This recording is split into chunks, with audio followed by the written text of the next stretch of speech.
우리에게 주신 은혜의 말씀은 사사기 2장 말씀입니다. 구약성경 362면입니다. 사사기 2장 11절로 23절까지의 말씀, 저와 여러분이 한 절씩 번갈아 읽으시겠습니다. 이스라엘 자손이 여호와의 목전에 악을 행하여 바알들을 섬기며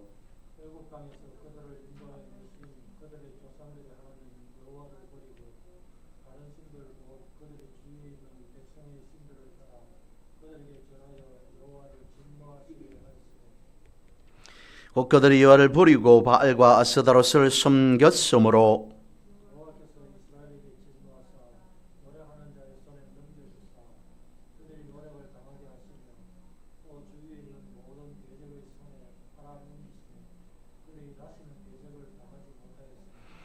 그들이 어디로 가든지 여호와의 손이 그들에게 재앙을 내리시리니 곧 여호와께서 말씀하신 것과 같고 여호와께서 그들에게 맹세하신 것과 같아서 그들의 괴로움이 심하였더라.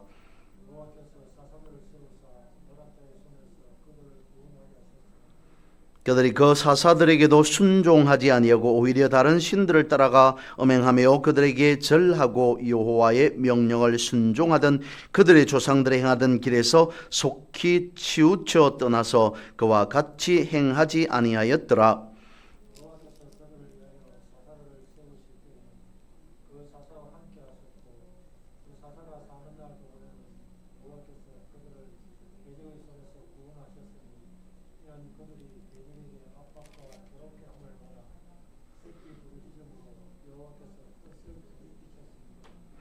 그 사사가 죽은 후에는 그들이 돌이켜 그들의 조상들보다 더욱 타락하여 다른 신들을 따라 숨기며 그들에게 절하고 그들의 행위와 패역한 길을 그치지 아니하였으므로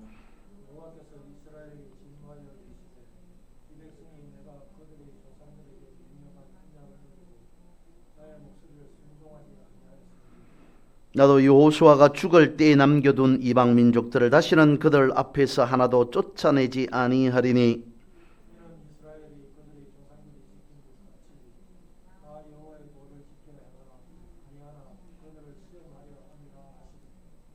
23절 같이 보겠습니다. 여호와께서 그 이방 민족들을 머물러 두사 그들을 속히 쫓아내지 아니하셨으며 여호수아의 손에 넘겨주지 아니하셨더라.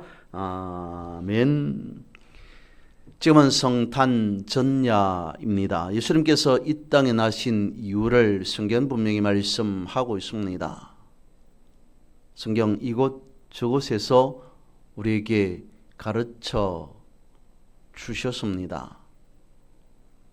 하지만 오늘 본문으로 읽은 이 사사기와 같은 이런 일들이 어쩌면 예수님의 이 땅에 오심의 단초가 되지 않았을까라는 생각을 해봅니다.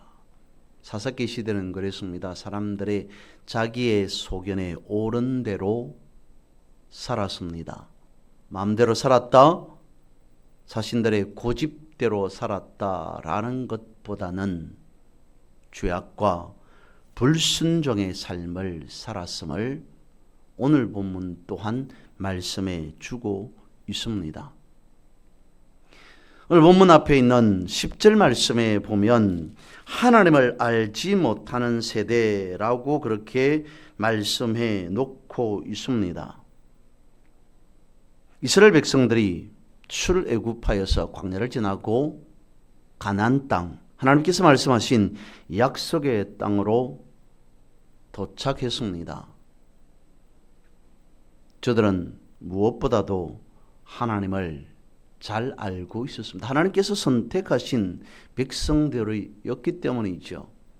그럼에도 하나님을 알지 못하는 세대라고 말씀하시는 이유는 무엇일까요? 여호수아 이후에 이스라엘 백성들은 하나님을 알지 못했다라고 하는 말씀으로 기록되어져 있습니다. 그러니까 광야를 거쳐서 온 부모 세대들은 하나님을 잘 알았습니다. 그런데 가나안 땅으로 들어간 2세대들은 하나님을 알지 못했다는 겁니다. 그러면 부모들이 자녀들에게 하나님에 대해서 말씀해 주지 않았다는 겁니까? 신앙을 전수해 주지 않았다는 것이겠습니까? 아닙니다. 가나안 땅에 도착한 이 세대는 하나님을 알려고 하지 않았다는 것입니다. 아니, 조금 다르게 말씀을 드리면 하나님을 자신들은 알 필요가 없었다라고 여겼다는 것입니다.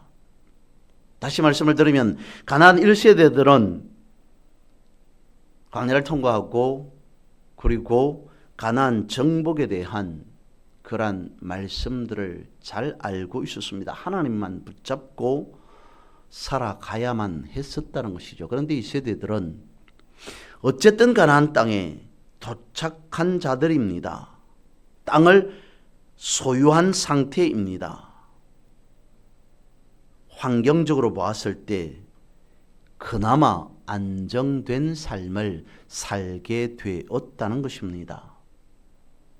그러고 보니까 굳이 하나님을 찾을, 하나님을 알 필요가 없다라고 자연스럽게 여겼다는 것이죠. 본문의 말씀 12절입니다. 애굽 땅에서 그들을 인도하여 내신 그들의 조상들의 하나님 여호와를 버리고, 최소한 저들의 부모들이 광야의 삶에서, 출애굽 이후의 광야의 삶에서 어떤 삶을 살았는가? 아니, 광야 가운데서 하나님께서 우리의 조상들을 어떻게 인도하셨는가 라고 하는 것들을 기억해야만 했습니다. 마음에 새겨야만 했습니다. 그럼에도 성경 말씀합니다. 애굽 땅에서 그들을 인도하여 내신 그들의 조상들의 하나님 여호와를 버렸더라. 여호수아 때에 이스라엘은 하나님을 버리지 않겠다고 맹세했습니다. 근데 여호수아 사후 이스라엘은 하나님을 버렸습니다. 12절 중반절입니다. 그들의 주에 있는 백성의 신들을 따라. 하나님께서 가나안 땅에 들어가서 이스라엘 백성들에게 하지 말아야 할 가장 중요한 것이 바로 12절 이 말씀입니다. 우상을 섬기지 마라. 우상에 빠지지 마라. 우상을 멀리하라. 우상을 제거하라 라고 하는 말씀이 가장 중요한 이스라엘 백성들을 향한 하나님의 명령, 말씀이었습니다. 그럼에도 저들은 우상에 빠집니다. 하나님을 던져버립니다.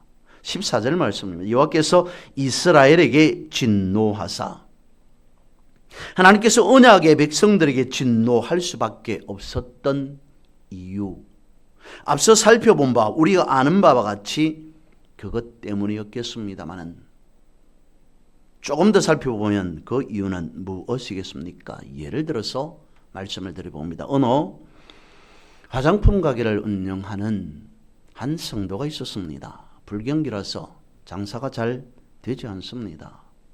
불편합니다. 마음이 불편하다는 것이죠. 그러던 어느 날 손님 한 사람이 찾아왔습니다. 화장품 가게인 성도의 눈에 그 손님이 유달리 마음에 들었습니다. 고객이 오히려 훨씬 더 싹싹합니다. 어느샌가 두 사람은 친해졌습니다. 손님으로 찾아온 이 사람은 이것저것 화장품을 사갑니다. 거기서 그치지 않고 다른 사람들까지, 다른 손님들까지 데리고 와서 화장품을 사갑니다. 주인의 입장에서는 얼마나 고마웠겠습니까? 얼마나 좋았겠습니까? 그렇게 지내던 어느 날 그 삭삭한 고객이 화장품 가게를 운영하는 성도에게 말합니다. 나도 당신도 교회를 다니는데 내가 다니는 교회 가서 성경 공부를 한번 해보지 않겠느냐라고 이야기를 합니다. 먹고 살아가는 것도 중요하지만 하나님의 말씀을 아는 것 더더욱 중요하다 여기고 흔쾌히 따라갑니다. 친하게 지냈으니까요. 허물없이 지내는 사이, 그것도 믿는 사람들끼리라고 생각했으니까요. 그런데 가보니까 일반적인 교회가 아니었던 거죠. 소위 이단이었습니다. 문제는 여기서부터 시작되었습니다. 교회가 아니고 이단이라고 알았다면 거기에서 나왔어야 되는데도 이 성도는 그 길로부터 교회를 옮겨버립니다. 왜냐하면 이단인 줄 알았지만 막상 가보니까 그간 찾아왔던 자신의 가게에 들렸던 손님들 뿐만 아니라 거기에 있는 모든 사람들이 너무 친절합니다. 자신의 가게에 그 모든 사람들이 다 고객이 될 것 같습니다. 생각합니다. 내가 지금까지 다녔던 교회보다 사랑이 넘치는 곳은 이곳이구나 라는 생각을 하게 되었다는 것이죠. 무엇이 잘못이겠습니까? 사사시대를 향한 하나님의 말씀에 사람들이 자기 소견에 옳은 대로 살았더라 라고 하는 그것이었던 것이죠. 자신의 장사에 도움이 되면 어떤 속임수도 이단도 상관없다라고 생각했다는 것입니다. 이것이 바로 가나안에 들어간 이스라엘 사람들의 문제점이었습니다.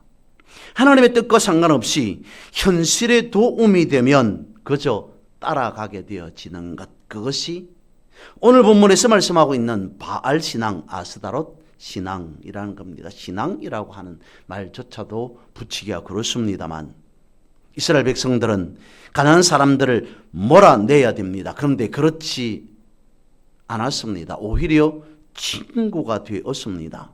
어울려 살아갑니다. 하나님께서 앞서 말씀드린 바와 같이 오래전부터 말 그대로 신신당부하듯이 말씀하셨습니다. 가난한 사람들을 몰아내라.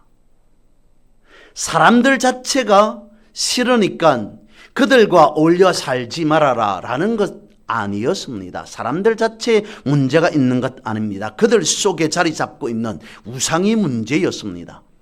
그런데 막상 가나안 땅으로 들어간 이스라엘 백성들은 가나안에 살고 있었던 사람들을 내보내지 못했습니다. 친구로 삼았습니다. 철저하게 파괴해야 될 바알과 아스다롯은 아예 맹신하게 되어집니다. 왜 그렇습니까?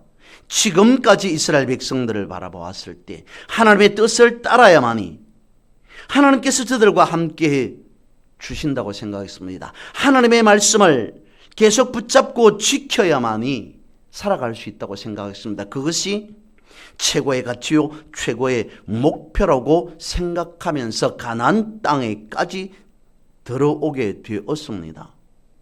그래서 저들이 생각하기로 그것 때문에 하나님께서 자신들에게 이스라엘 백성들에게 만나를 허락해 주셨고 광야를 통과하게 해 주셨다라고 생각했습니다. 그러다가 막상 가나안에 들어와 보니 저들의 눈에는 가나안 땅 안에 살고 있었던 원래 사람들은 자신들보다 훨씬 더 멋져 보입니다. 편안한 삶을 살아가는 것처럼 보입니다. 훨씬 더 신나고 재미있게 사는 것으로 보였던 것입니다. 가나안 땅 자체에 이때까지 광야와 비교할 수 없는 풍성한 물질이 있는 곳이라고 여겼습니다. 기쁨과 재미가 있는 곳이 가나안이라고 생각했습니다. 무엇 때문에? 어떻게?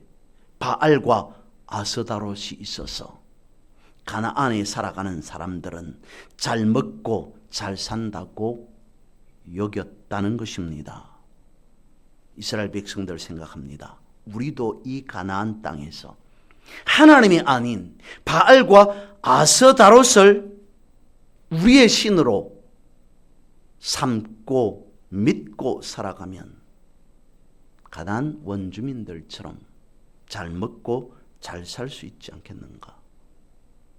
사람이 살아가면서 잘 먹고 잘 살 수 있다면 그것이 무엇이든지 문제가 될 것이 무엇인가 라고 저들은 생각했다는 것이죠. 이것이 창세기에서 나타내 보여준 아담과 하와의 범죄의 형태, 모습 그대로입니다.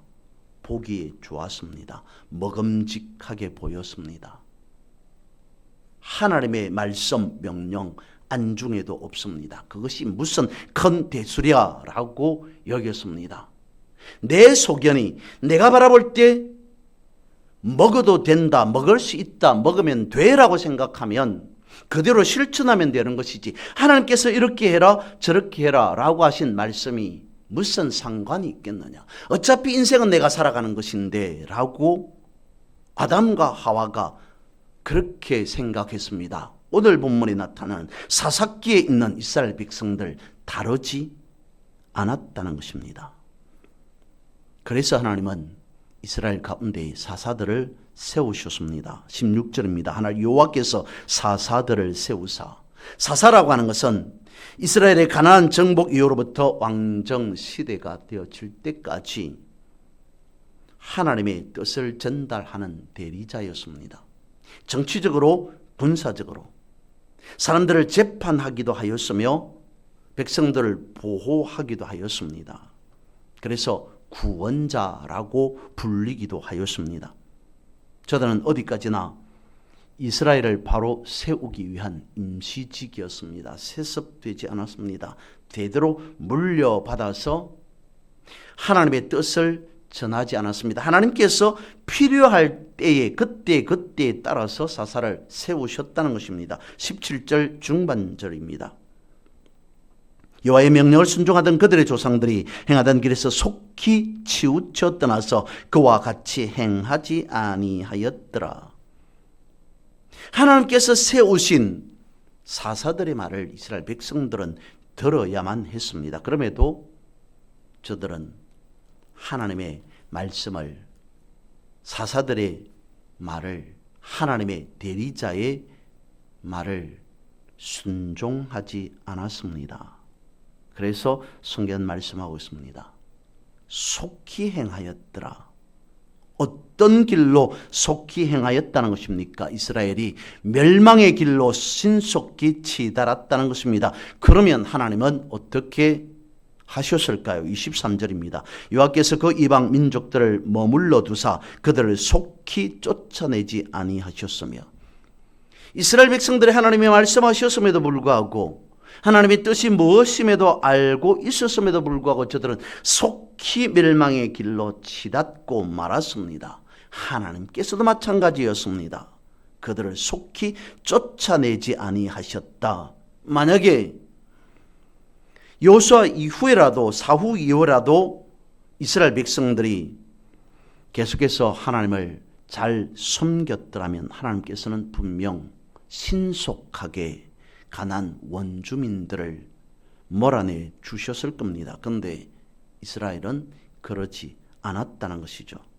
오늘 본문 22절에서 하나님은 분명히 말씀하고 있습니다. 이는 이스라엘이 그들의 조상들이 지킨 것 같이 나 여호와의 도를 지켜 행하나 아니하나 그들을 시험하려 함이라 하시니라. 하나님께서 이스라엘 백성들이 어떻게 살아가는지, 어떻게 하는지를 지켜보시겠다, 그들을 시험하려 하였다. 역시 이것이 2장에서 뿐만 아니라 사사기 3장에서도 똑같이 말씀하고 있습니다. 사사기 3장 4절입니다. 남겨두신 이 이방 민족들로 이스라엘을 시험하사 여호와께서 모세를 통하여 그들의 조상들에게 이르신 명령들을 순종하는지 알고자 하셨더라. 하나님은 가나안 족속들을 남겨두었습니다. 그 이유는 이스라엘이 하나님을 얼마나 의지하는지 시험하기 위해서이다. 하나님은 이스라엘 왜 시험하셨을까요? 다시 신명기 8장 2절 말씀을 읽어드립니다. 내 하나님 여호와께서 이 40년 동안에 내게 광야 길을 걷게 하신 것을 기억하라. 이는 너를 낮추시며 너를 시험하사 내 마음이 어떠한지 그 명령을 지키는지 지키지 않는지 알려 하심이라.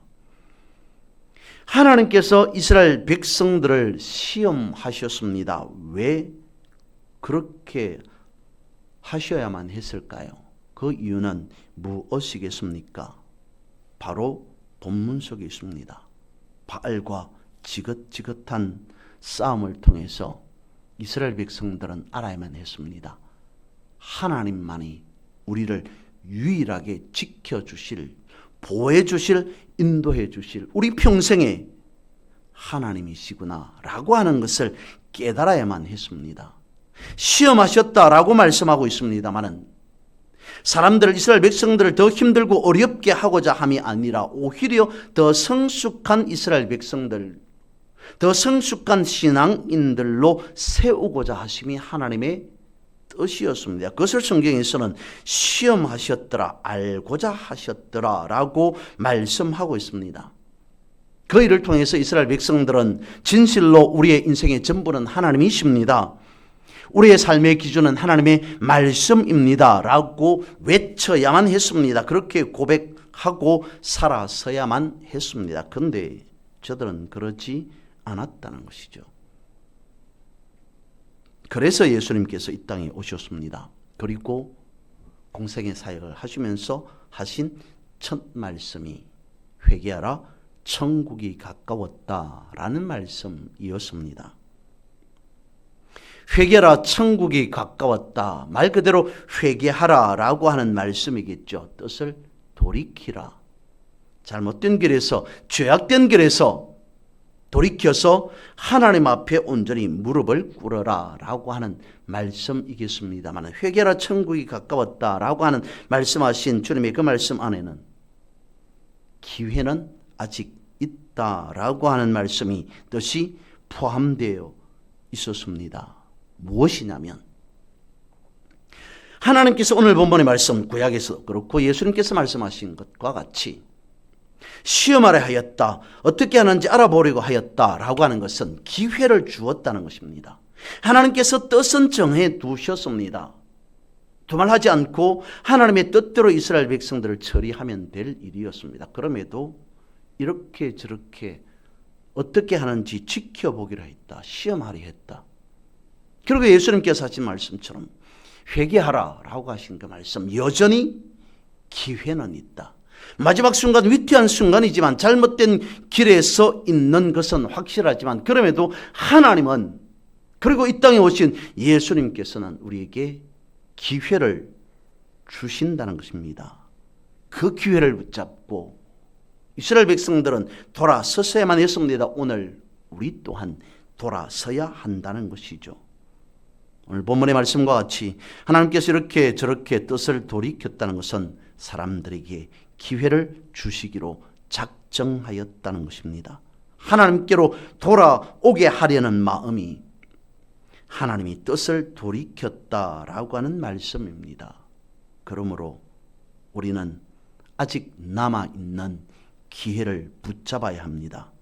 그래서 하나님의 뜻을 돌이키시사 축복의 삶이 될 수 있도록 우리는 믿음의 선한 싸움을 싸우며 살아가야 합니다. 우리의 모든 삶 속에서 하나님의 약속의 말씀이 우리에게 실현되어지고 현실이 되어지는 그것을 바라보면서 성례의 삶을 살아가는 그러한 저와 여러분 우리 모두가 되어지기를 주님의 이름으로 선포하고 축복합니다.